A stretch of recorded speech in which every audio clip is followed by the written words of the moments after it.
Oke, di video kali ini saya ingin memberikan review match untuk pertandingan dari PSM Makassar jumpa Persik Kediri, di mana hasil akhir kedua tim seri ya, 1-1. Dan di preview kemarin saya ingin melihat bagaimana evaluasi ya dari Tavares terhadap permainan dari PSM. Karena saya sudah mengatakan kalau permainan PSM seringkali masih inkonsisten. Kemarin lawan Persebaya Surabaya, PSM Makassar sempat ya di babak kedua, di pertengahan babak kedua sempat terlihat nggak konsisten, yaitu dari segi passing dan pressingnya. Nah, ketika lawan Persik Kediri saya ingin lihat sudah bisa konsisten belum selama 90 menit. Lalu untuk Persik Kediri saya ingin lihat evaluasi dari Rospide. Jadi bedanya kalau dari PSM itu dari segi gameplay. Kalau dari Persik Kediri ini dari evaluasi pelatih. Kenapa saya katakan pelatihnya? Karena dari beberapa pertandingan terakhir Persik Kediri juga inkonsisten cara permainannya. Terakhir lawan Persib Bandung hampir nggak terlihat permainannya maksimal. Lawan Dewa United Persik Kediri sempat bermain bagus. Jadi saya ingin lihat evaluasinya seperti apa di pertandingan lawan PSM. Nah, ketika di babak pertama kita langsung bahas di pertandingan ini, sebetulnya Persik Kediri ini bermain cukup bagus. Kenapa saya katakan cukup bagus? Karena ini seperti saat menghadapi Dewa United. Persik Kediri mengandalkan semua sektor, gak hanya mengandalkan Zevalente. Kemarin lawan Persib Bandung ketika Persik Kediri bermain di kandang, saya mengkritiknya di bagian tengah, ya, karena Persik Kediri seperti kekurangan kreativitas dari sektor tengah ke sayap. Tapi di pertandingan ini di awal-awal menit, Persik Kediri sudah terlihat sektor sayapnya cukup baik dari sektor tengah. Sedangkan untuk PSM Makassar justru di awal-awal menit saya nggak melihat pressing ini terjadi gitu ya, atau pressing ini dilakukan karena seringkali PSM Makassar bermain pressing. Ya, ketika PSM Makassar memberikan kekuasaan ya atau bola possession kepada Persik Kediri, maka dari itu Persik Kediri kalau saya bilang itu sempat mendominasi cara permainannya di pertandingan ini babak pertama sebelum terjadi kartu merah. Jadi Persik Kediri berapa kali membangun serangan itu lebih rapi. Sedangkan PSM Makassar lagi-lagi terlihat ketika membangun serangan, ya kalau saya bilang masih sedikit pragmatis, gak ada kreativitas, passing banyak yang gak terlalu baik, ya banyak miskomunikasi. Lalu sektor tengah seperti Sakai yang diturunkan dari awal, saya bilang juga kontribusinya gak maksimal. Padahal Sakai ini kan yang diduetkan dengan Ananda Rehan sebagai pemain box to box. Ya, jadi nggak terlihat sektor tengah dari PSM ini bisa menyalurkan bola ke sayap. Berapa kali PSM Makassar ya lebih banyak melakukan serangan dari sektor sayap saja. Jadi sektor tengah ini seperti monoton, nggak ada kreativitas.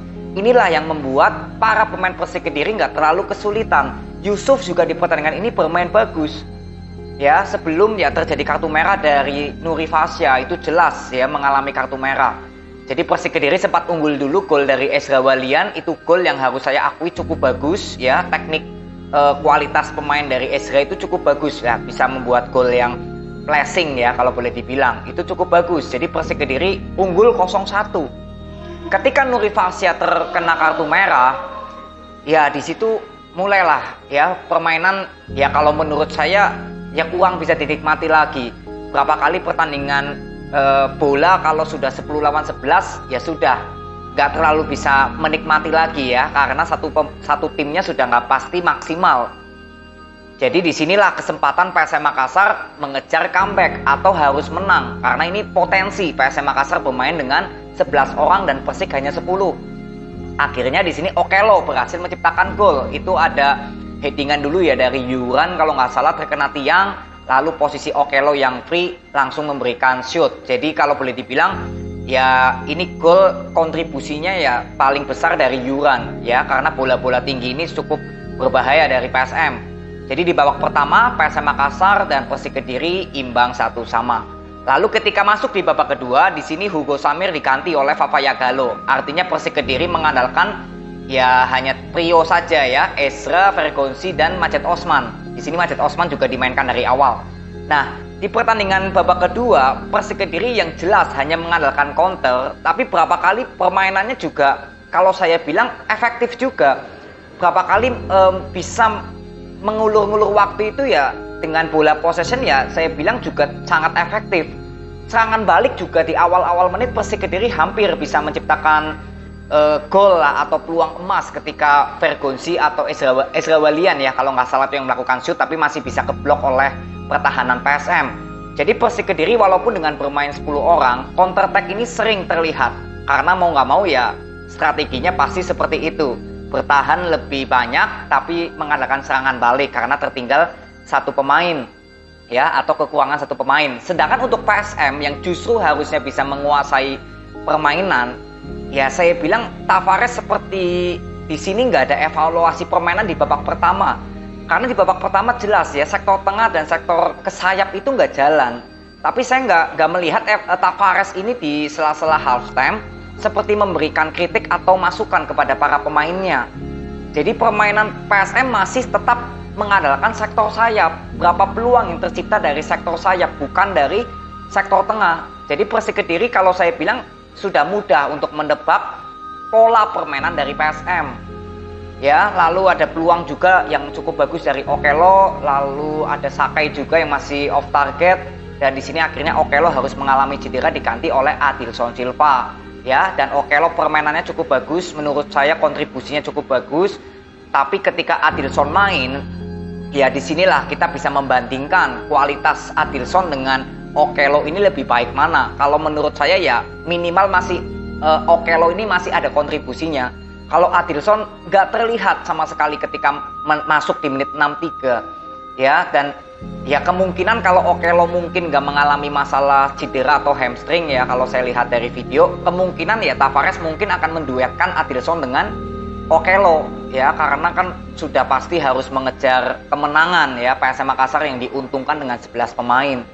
Jadi kalau secara keseluruhan ya, kalau menurut saya jelas Tavares harus evaluasi kepada permainan dari PSM karena sektor tengah ini berapa kali nggak berjalan maksimal. Lawan Persebaya juga sama, walaupun di akhir babak kedua PSM akhirnya bermain cukup bagus, tapi di pertandingan ini sama kemarin lawan Persebaya di awal-awal babak kedua itu masih terlihat berapa kali nggak ada kreativitas di sektor tengah. Inilah yang mungkin PSM Makassar membutuhkan seorang playmaker murni. Ya, di sini kan Ananda Rehan, Akbar Tanjung itu sebetulnya lebih ke pemain box to box atau gelandang bertahan. Ya, mungkin Zaki Ashraf lah yang memang posisinya bukan natural sebagai pemain tengah, tapi ya sudah berapa kali kita lihat kan Zaki sering bermain sebagai attacking midfielder gitu ya. Nah, itu kan baru masuk di menit ke-76. Ya, jadi mungkin inilah evaluasi yang saya bisa ambil atau kesimpulan yang saya bisa ambil dari PSM Makassar, terutama dari sektor tengah saja. Karena bola nggak berjalan maksimal, lalu banyak passing-passing yang menurut saya masih long ball yang nggak efektif ya, karena banyak sekali yang goal kick atau bisa diterima oleh kiper dari Persik. Jadi ini evaluasi yang saya bisa dapatkan dari permainan PSM Makassar jumpa Persik. Sedangkan untuk Persik Kediri saya bilang sebelum terjadi kartu merah Persik bermain cukup bagus. Ya, berapa kali sektor tengah, sektor sayap ini bermain cukup efektif. Vergonzi pergerakan tanpa bolanya juga bagus, berapa kali sering ke kanan ya atau membantu ke penyerangan, tapi justru Majid Osman yang ya mungkin belum terlihat maksimal kontribusinya. Ya, Yusuf yang kemarin saya juga sempat kritik penampilannya kali ini cukup bagus menjaga Detan, karena beberapa kali ya Detan juga cukup kesulitan lah untuk melewati Yusuf ya. Jadi kontribusi Yusuf semoga terus bisa konsisten seperti ini performnya. Ya, jadi mungkin ini aja ya video yang saya bisa berikan kepada kalian. Tetap semangat untuk PSM Makassar dan juga Persik Kediri yang memperoleh 1 poin untuk kedua tim. Semoga di match berikutnya untuk Persik Kediri dan PSM ya, PSM Makassar bertemu Semen Padang away dan Persik Kediri bertemu PSIS nih di kandang sendiri nih. Jadi untuk Persik Kediri rekor tandangnya masih terjaga nih tanpa terkalahkan. Tinggal besok kita lihat lawan PSIS bisa mendapatkan poin penuh atau tidak, karena PSIS juga kemarin permainannya, nah nanti kita bahas di reviewnya ya. Sedangkan untuk Semen Padang kemarin imbang lawan Persib 1-1 di kandang Persib. Jadi PSM Makassar nanti kita juga akan ketemu di previewnya ya. Jadi ini aja, terima kasih, semoga bermanfaat, see you.